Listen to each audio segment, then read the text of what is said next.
Mr. Vice President, good to see you, sir. Thanks for being back. Well, it's good to see you, Sean. Let's start with the president. He's given 3 speeches in 3 days about the military.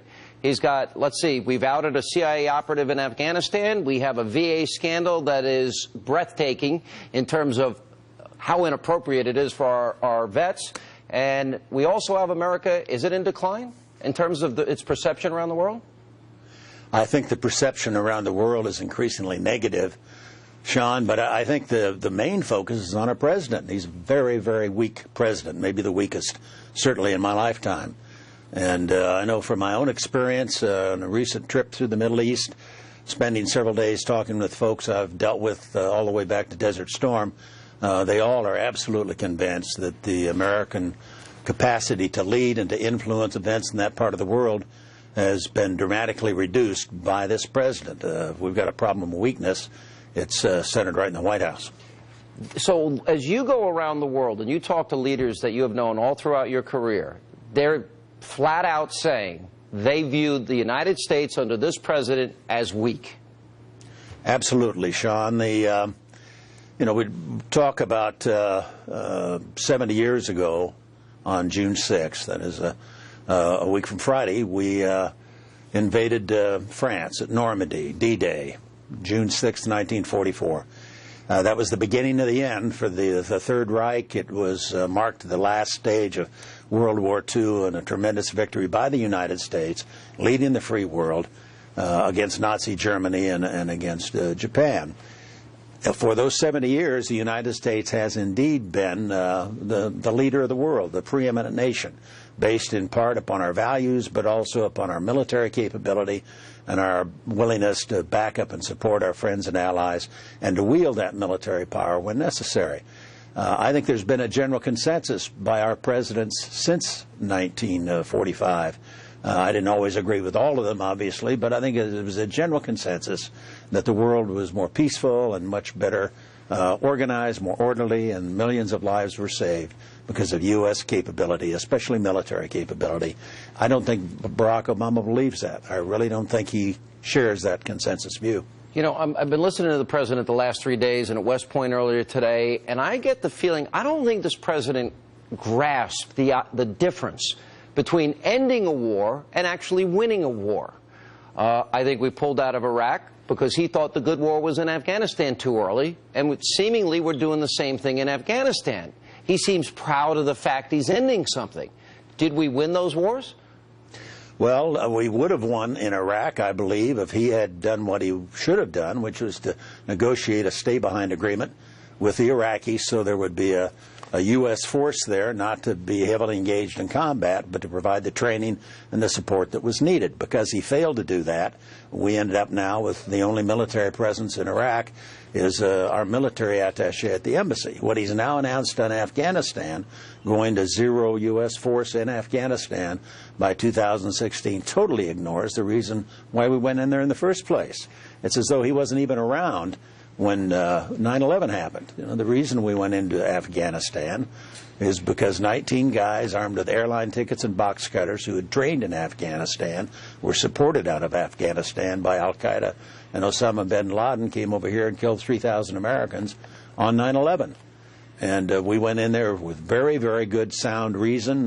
We've been very successful up to this point, but it's absolutely unwise and terrible, I think, both from the standpoint of the troops, from the standpoint of the respect we need to show those who made the ultimate sacrifice there, for him now to say, well, we're going to 0 and everything's going to be hunky-dory. He doesn't read the history books, perhaps. Maybe he doesn't. I think it's a case that he hates to use military power.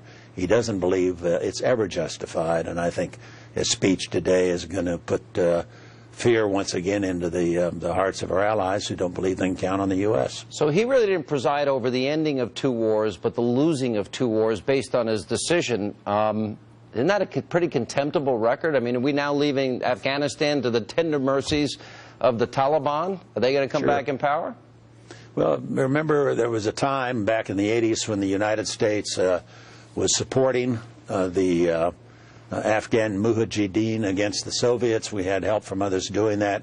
We ultimately succeeded, and then everybody turned around and walked away from Afghanistan. And, of course, then they had a civil war. The Taliban came to power.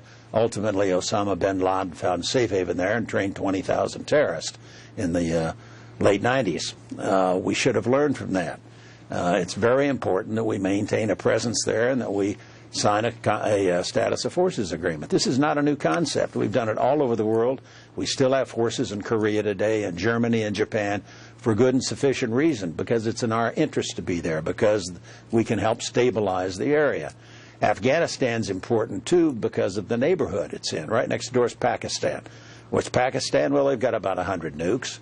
They have a significant element of people who follow a radical Islamist belief there. But Afghanistan also was crucial in getting bin Laden. That's where we launched the raid from that ultimately took down Osama bin Laden. Now, he's prepared at this point to pull out all of our capability in Afghanistan, not negotiate a stay-behind agreement. That's stupid. It's unwise, and it will, in fact, just reinforce the notion that we're weak, that we've got a leader who doesn't understand U.S. obligations and commitments around the world and is not prepared to act on them. Mr. Vice President, you said stupid and unwise, and I agree with your assessment. But does it also then mean that the president only ended a war and didn't win it when he should have been in it to win it? Is that Absolutely. a fair? You agree with that? Absolutely. I agree with that.